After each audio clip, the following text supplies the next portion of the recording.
Okay, I got it wrong the first time. Let me try this again. 1934 Martin, 017. Probably one of the poorest Martins ever built. This belonged to my dad. He passed away in '99. When he did, nobody wanted this thing. It was a rag. It was just coming apart. The fretboard was just completely wore out. Dips in it. The frets had been took out and flipped over. And this is a new fretboard with new frets, and that's a bone saddle. I don't think that's the original machine keys. Other stuff's been put on. Oh, it says Martin in the wood right there. It ain't showing good on the phone. It says Martin. It says Mesba, Pennsylvania, something like that, on a strip in the back. And if you look inside on that neck block, my name's somewhere in here. I'm the one who done the work. But as this guitar's been, the back was cut out of it and everything inside re-glued.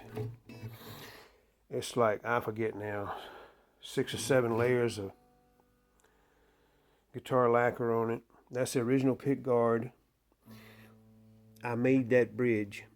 That's exactly like the old bridge, exactly. The old bridge is cracked. I might still have the old bridge somewhere. This was a classical guitar bridge, nylon string, and I cut it down and drilled it to use the same exact holes that were in this guitar.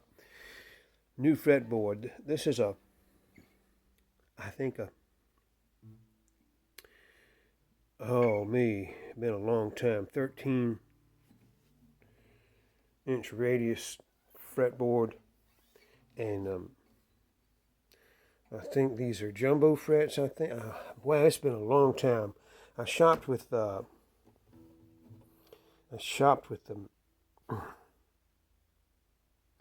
I'm drawing a blank. Sorry. This is a Diormano sound hole pickup, and I've got it tied into that end pin jack. I can't think of the name of the guitar company. Parts. I might think in a minute. This has had a truss rod put in it. And the truss rod, when I got it, was exposed. When I took it fretboard off, I learned it don't need a truss rod. It has a fibered plank in there. But this is like the only year or so, I understand the only year Martin ever built a guitar with no truss rod. I inlaid that piece of wood there. I gave this guitar to my daughter. Long story how it got dropped. And it cracked. It got broke right there. Cracked. And I took the strings back off and cut a piece of wood on the bandsaw and glued a piece of wood inside there. That might be what my name's on. I wish I hadn't done it like that. But it did actually help the guitar. Gave it a little more weight. This guitar is really lightweight. And I play Taylor 454 CE is what that is. And of course there's a nylon string and my wife's Ovation. Drums, keyboard. But sound system and all. But my fingers don't fit this thing good down here. My fingers are not exactly straight. And my fingers don't fit the staff good. I don't know if I said, these are light gauge silk and steel strings on here. The intonation on this thing is perfect. I mean, even with a tuner hooked up. Okay? You understand? I hope you understand that. You can plug this thing to a tuner and the intonation on it is correct. And I tell you, when you plug it into this thing here and run reverb, the thing sounds absolutely awesome.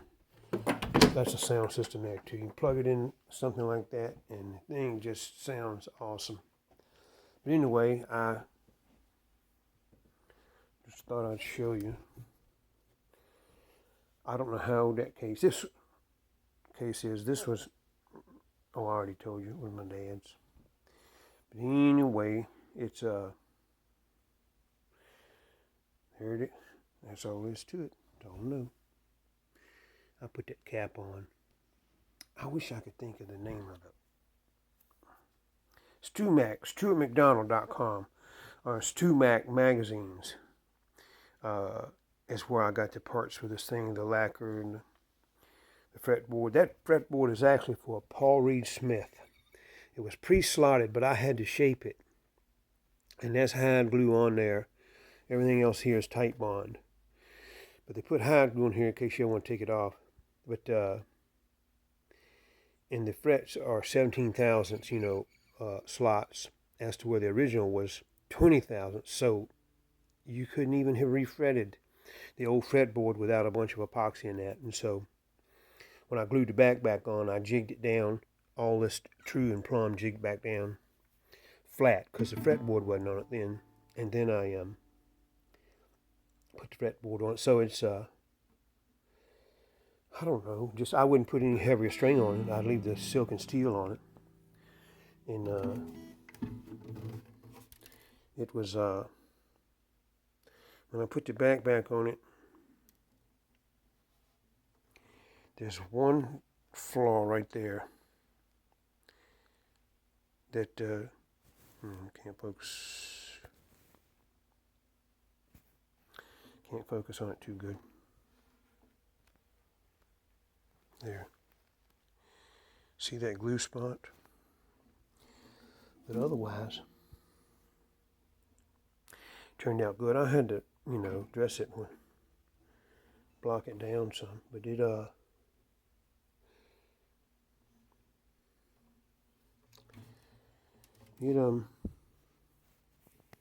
gets a lot of attention. It's all mahogany. It's all mahogany. Anyway, that's all I got to say.